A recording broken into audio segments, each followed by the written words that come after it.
Gloire à Dieu. Gloire à Dieu. Béni ce matin. Avant de commencer le message, je vais vraiment vous encourager. Alléluia. Alléluia. Amen. À persévérer vraiment dans votre foi chrétienne. Je veux sincèrement vous dire que les temps sont difficiles. Et on a l'impression que les jours de 24 heures se réduisent maintenant à des jours de 12 heures. Ça veut dire quoi? Ça veut dire que l'horloge tourne. Et si l'horloge tourne, c'est ainsi pour nous dire que Jésus n'est pas loin. Alléluia. Alléluia. Amen. Ce matin, je voulais que vous preniez conscience. Il y a tellement de débats inutiles autour de Jésus. Même la Bible, il y en a même qui ne croient même plus à la Bible. Des débats inutiles. Jésus est noir, Jésus est jaune, Jésus est arabe, Jésus est français. Ça, c'est pas ça le plus important. Alléluia. Le plus important, sachez que Jésus, il est venu nous sauver. Alléluia. Il est venu nous montrer le chemin afin que nous soyons sauvés. On va prendre nos Bibles dans le livre d'Amos. Amos 12. Amos 12. On va lire le verset 12. Amos 4, pardon. Verset 12, pardon. Amos 4, verset 12.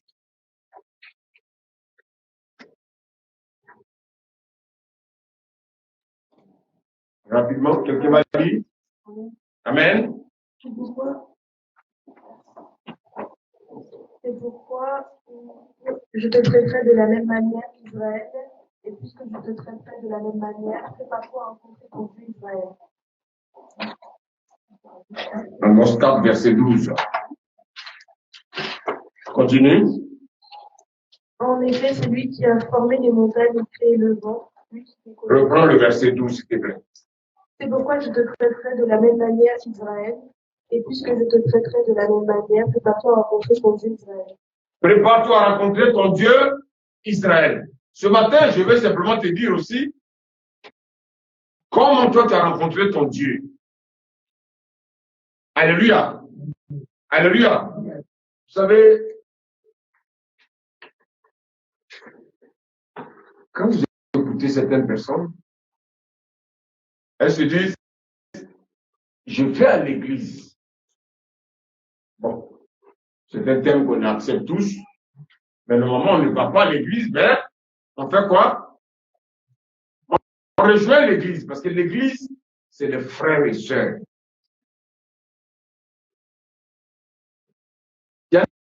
Il y en a qui ont connu le baptême. Et pour eux, ils pensent que le fait d'avoir été baptisé, c'est ça qui signifie rencontrer Jésus. Je veux simplement te dire que ce n'est pas parce que tu as été baptisé. Ce n'est pas parce que tu viens à l'église que tu as rencontré Jésus. C'est bien de venir à l'église. C'est bien de venir, de rencontrer tes frères à l'église. C'est bien de rencontrer bien aimé l'église. C'est bien de fréquenter l'église. Mais quand tu viens, ce n'est pas pour chercher un homme. Tu viens parce que tu veux rencontrer ton Dieu. Dis Amen. Amen. Vous savez, ce matin, je voudrais qu'on parle de la rencontre avec Dieu. Est-ce que nous avons réellement rencontré Dieu? Quand on parcourt les Écritures, on se rend compte d'une chose. Les pharisiens n'ont jamais rencontré Jésus. Même les disciples, au début, lorsqu'ils marchaient avec Jésus, ils n'avaient jamais rencontré Jésus. Ils marchaient avec Jésus. Ils n'avaient jamais rencontré Jésus. Donc, c'est quoi rencontrer Jésus? La question qu'on se pose, est-ce que le jour où la trompette va sonner, est-ce que beaucoup seront enlevés? Quels sont ceux qui seront enlevés? Seulement ceux qui ont rencontré Jésus. Ce matin, je voulais que tu prennes conscience. Vous allez aller dans les assemblées sont pleines. Les gens dansent, les gens chantent. C'est bien. Mais est-ce que c'est ça l'essentiel? L'essentiel, c'est de rencontrer Jésus. Comment on peut rencontrer Jésus? Où rencontre-t-on Jésus? Notre rencontre avec Jésus se fait à la croix. C'est à la croix que nous rencontrons Jésus. C'est à la mort que nous rencontrons Jésus. Je voulais ce matin te dire qu'en fait, la mort de Jésus est ta mort. Et la résurrection de Jésus est ta résurrection. Souvent, on a l'impression que Jésus est mort d'un côté, et non. Quand Jésus mourait, nous sommes morts avec lui.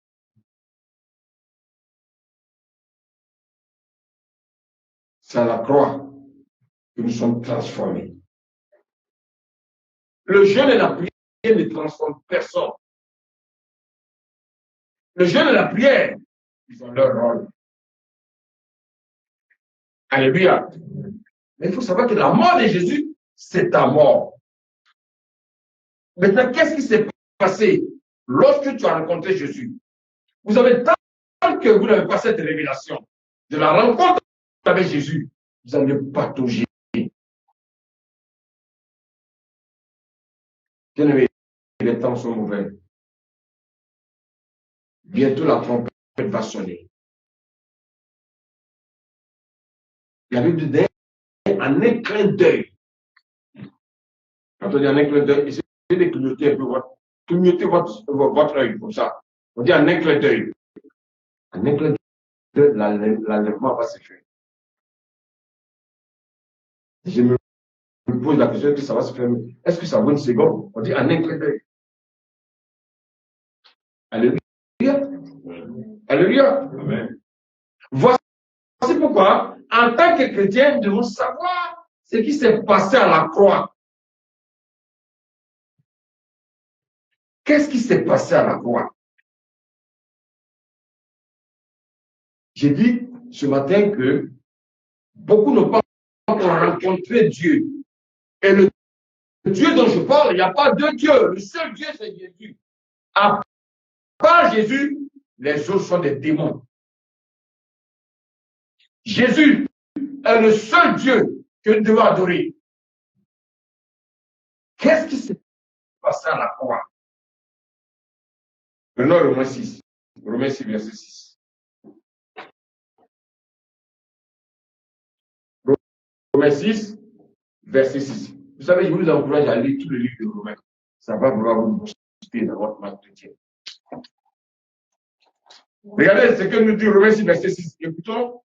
Amen. Sachant que notre vieil homme a été crucifié avec lui. Sachant que notre vieil homme a été crucifié avec qui? Avec Jésus. Bien, écoutez-moi bien. La Bible dit que notre vieil homme a été crucifié avec Jésus. Alléluia. Alléluia. Amen.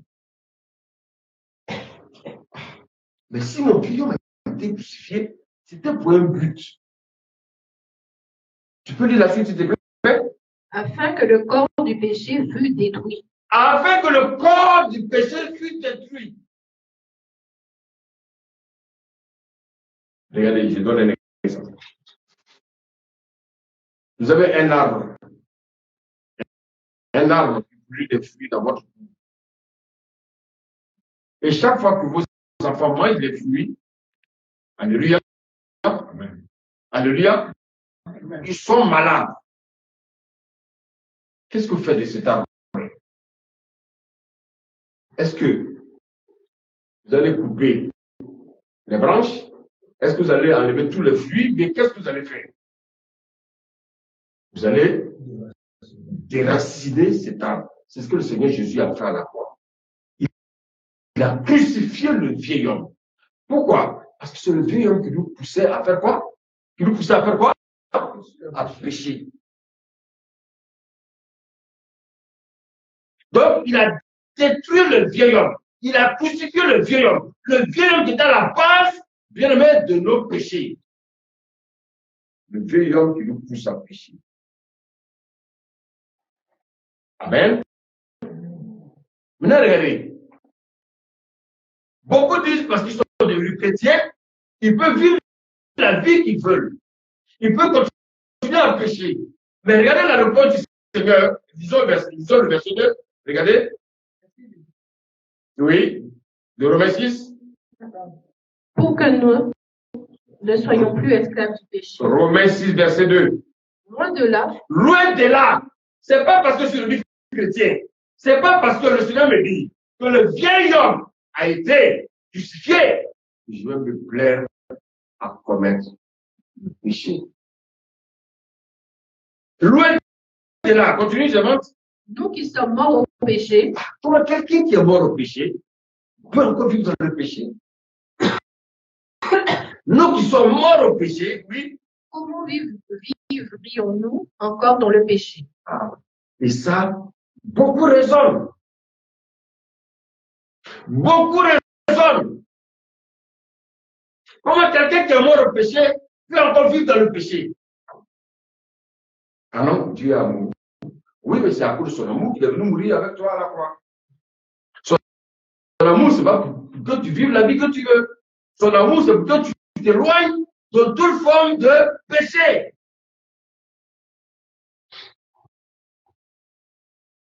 Paul dit non. Alors, donc c'est quoi la vie chrétienne? La vie chrétienne, c'est être mort au péché. Ce n'est pas lutter contre le péché. Il y a beaucoup qui luttent contre le péché. Vous savez pourquoi? Parce qu'ils n'ont pas rencontré Jésus.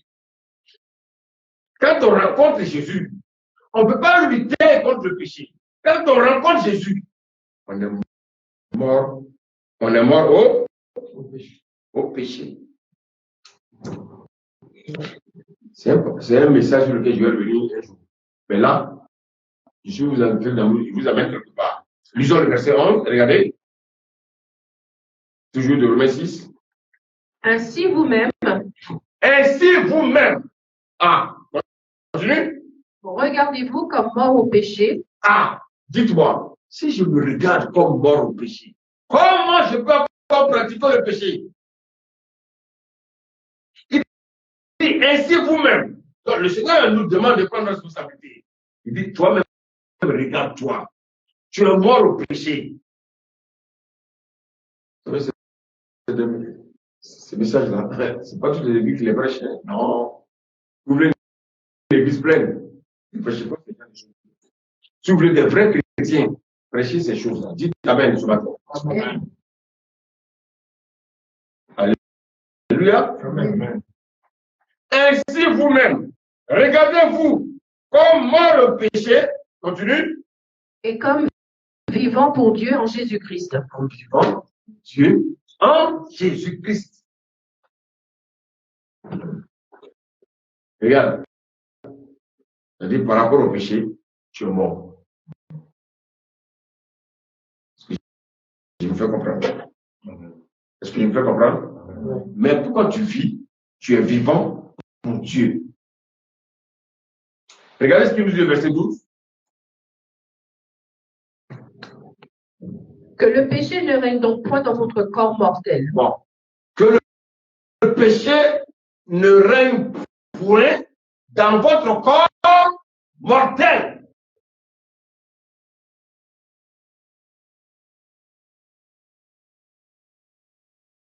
Est-ce que le Seigneur nous parle ce matin?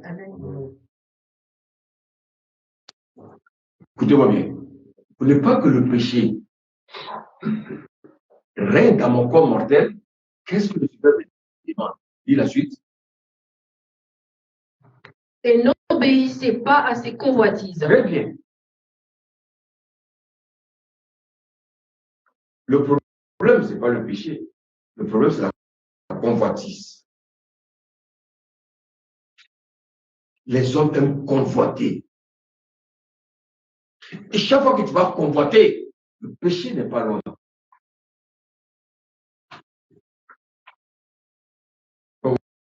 Est-ce que c'est simple ce que j'ai dit là? Le Seigneur dit, le diable n'a plus de pouvoir sur toi. Il dit que le péché n'a plus de pouvoir sur toi. Comme le diable sait que il ne peut plus te faire pécher, qu'est-ce qu'il va faire? Il va te pousser à faire quoi? Convoiter.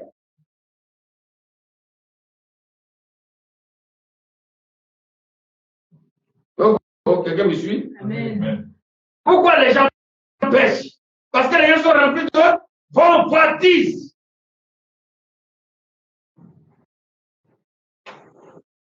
Tu convoites ton frère. Tu convoites ta soeur. Tu vas pécher. Je dis, tu vas pécher. Et ceux-là qui sont dans la convoitise, c'est parce qu'ils n'ont pas encore rencontré Jésus. Jésus, on le rencontre où? On le rencontre à la croix. Voyez le verset 13 et le verset 14, écoutez. Ne livrez pas vos membres au péché. Ne livrez pas vos membres au péché, oui. Comme des instruments d'iniquité. Donc, on doit livrer nos membres à qui? Si je livre mes membres à Dieu, comment je peux pécher?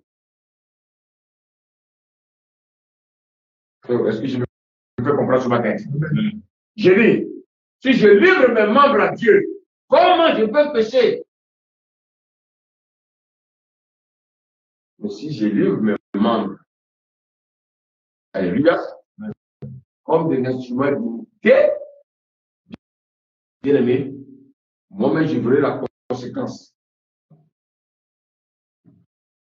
On continue à l'église? Mais donnez vous-même à Dieu. Écoutez-moi bien, Dieu ne va pas vous obliger à vous donner à lui. Nous devons décider de nous donner nous-mêmes à Dieu. Ce matin, Dieu te demande de décider de lui donner ta vie, de lui donner tes membres. Si je donne mes membres à Dieu, mes membres ne peuvent pas pécher.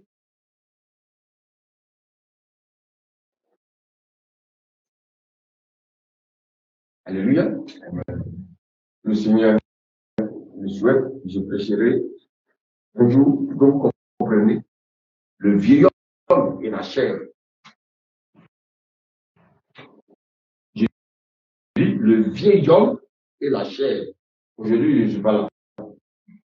Je suis en train de vous préparer à ça. Parce que si vous n'avez pas compris ce principe, le péché va continuer à dominer sur vous. Alléluia. Il dit d'offrir. Offrez vos membres à Dieu.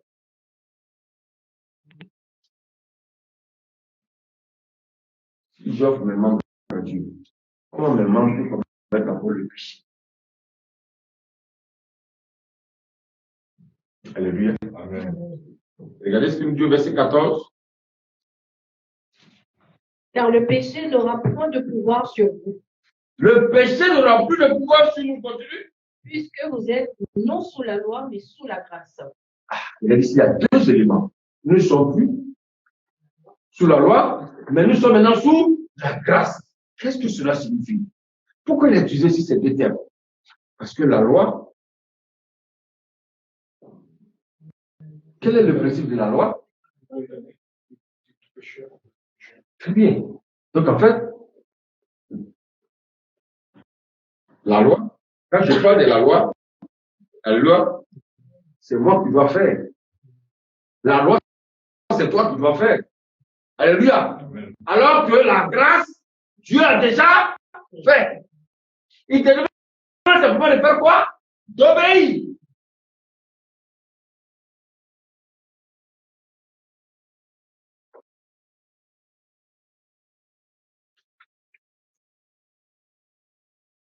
Est-ce que le Seigneur nous aide?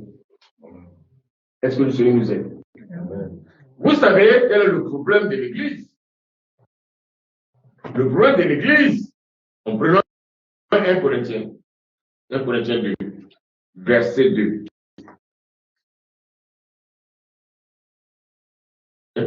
Verset 2, verset 2, on y va.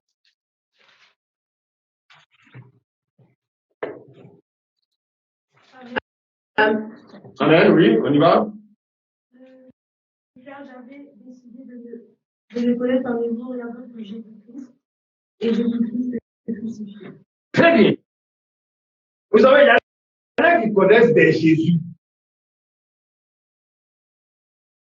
Mais le seul Jésus qu'il faut connaître, c'est Jésus-Christ crucifié. Le Jésus qui est passé par la croix. Le Jésus avec lequel nous sommes morts à la croix. C'est ce Jésus-là que tu dois connaître. Il y a beaucoup de Jésus qui donnent des bonbons. Les gens aiment le Jésus qui donne le mariage. Les hommes cherchent le Jésus qui donne des bébés. Les hommes cherchent un Jésus qui leur donne du travail. Les hommes cherchent un Jésus qui leur donne la promotion. Ils ne veulent pas de Jésus-Christ crucifié. Alléluia. Alléluia. Alléluia.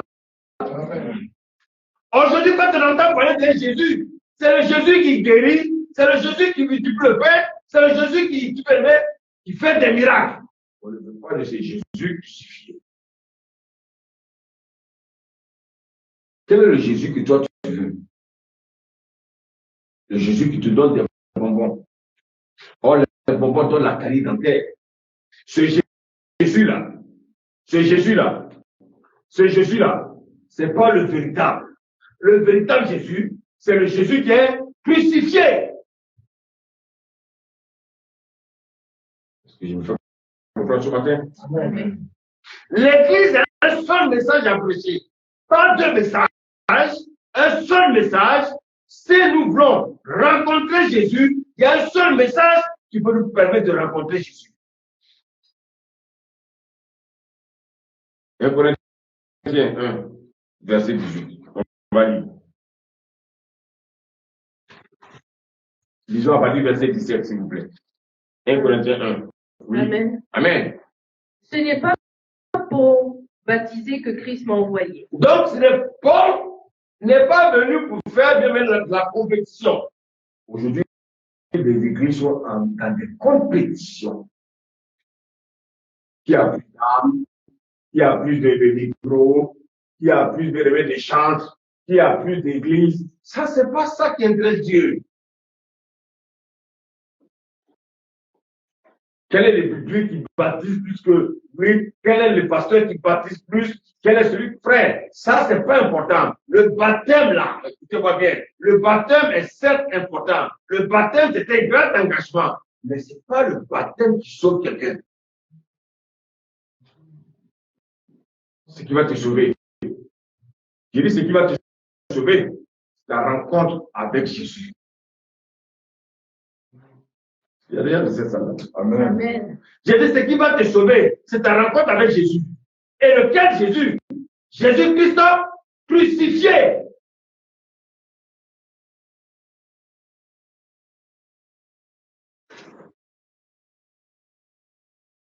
Alléluia. Il y a une prédication qui nous permet de rencontrer Jésus. Il n'y a pas deux prédications, il y a une seule prédication. Et quel est le thème de cette prédication? Est-ce qu'on peut continuer la lecture? C'est pour annoncer l'évangile, et cela sans la sagesse du langage. Continue, verset 18. Car la prédication de la croix est une folie pour ceux qui périssent. La prédication de la croix est une folie pour ceux qui périssent.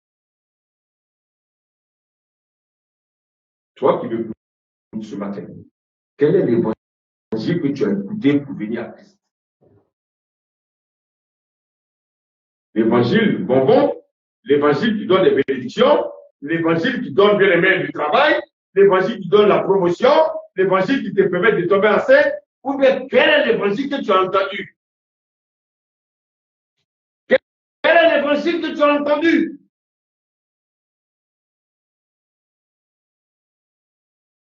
Le seul évangile qui te permet permet de rencontrer réellement Jésus, c'est la prédication de la croix. Vous savez, malheureusement, l'Église du XXIe siècle refuse la prédication de la croix parce que les églises vont être vides.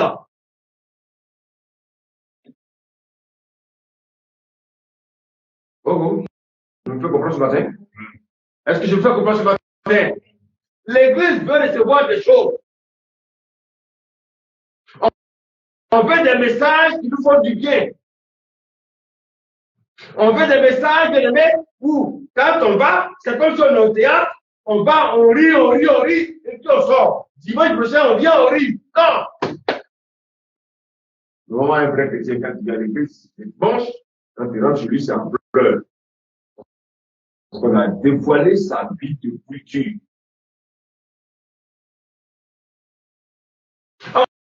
On veut des messages où les hommes sont délivrés.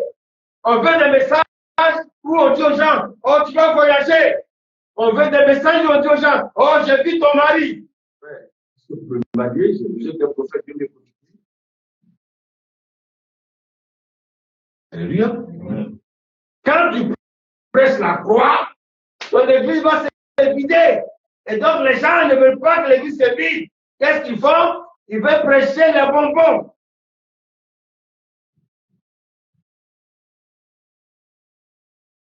Heureusement que vous avez choisi la bonne partie de la maison. Amen.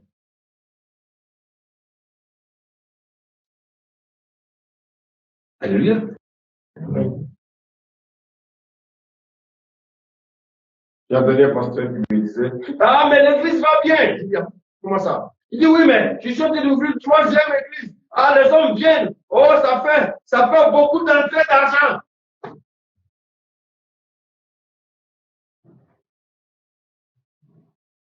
Je passe là-dessus.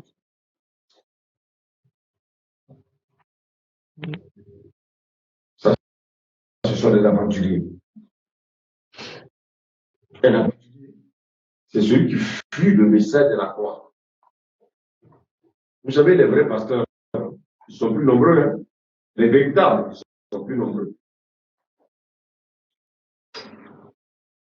Vous voulez des gens qui aiment le spectacle, ils sont nombreux. Mais ceux qui vont vous dire la vérité qui va vous blesser, là, c'est-à-dire la vérité qui va vous changer, la vérité qui va vous transformer, là, bien aimés, ils ne sont pas nombreux. Donc les gens aujourd'hui, ils veulent des pasteurs qui les caressent, ils les caressent. Oh, parce que si je ne les caresse pas, oh, il ne va plus venir à l'église. Il y a un grand homme de Dieu que je respecte beaucoup qui m'a dit, il dit les meilleures églises, c'est les églises qui se vident au fur et à mesure. Et Jésus nous l'a démontré. Hein? Est-ce que vous savez ça? Jésus l'a démontré. On va prendre Jean 6. On va lire un passage. Vous allez comprendre.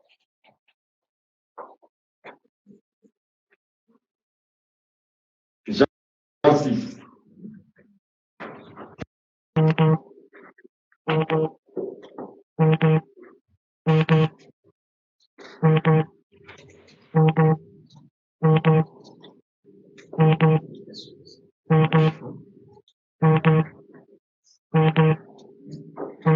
Alléluia.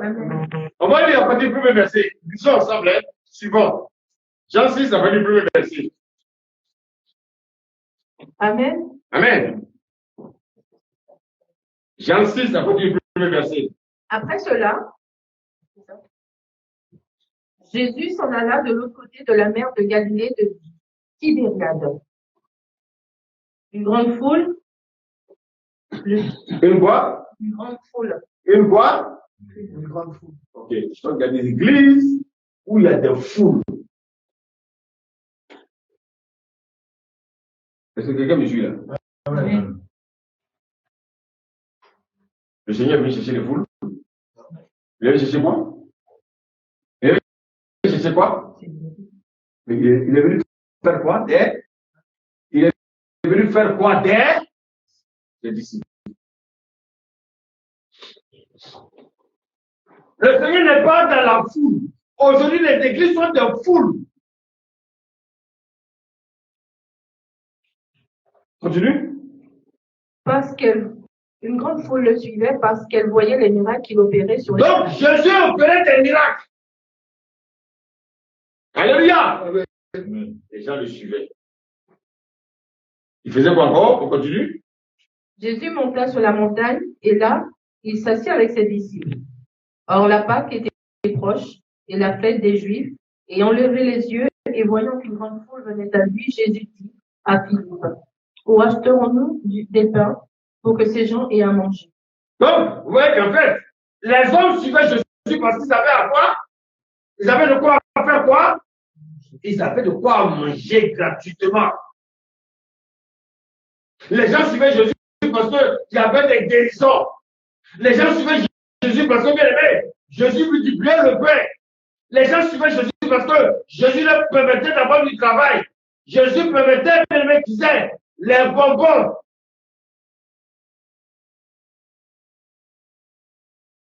Alléluia. Regardez bien. Lisons le verset 10.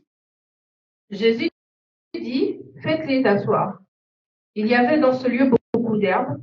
Ils s'assirent donc au nombre d'environ 5000 hommes. Ah, il y avait combien d'hommes? 5000. Il y avait combien d'hommes? 5000. Une église qui commence avec 5000. Mais les 5000 là, c'était qui? C'était la foule. C'était uniquement qui? Des hommes. Est-ce que vous me suivez? La foule là, c'était seulement des hommes. Sans compter qui? Leurs femmes et leurs enfants. Imaginez, s'il y a 5000 personnes, il y a 4000 qui sont mariés. Ça fait combien déjà? Ça fait 9000. Sans compter les enfants. Donc, imaginons qu'ils sont 12 000. Alléluia. Alléluia. Amen. Maintenant, quand Jésus multipliait le pain, ils étaient présents. Est-ce que vous me suivez? Amen. Est-ce que ce matin, je me fais comprendre? Amen. Est-ce que vous savez où je m'en vais?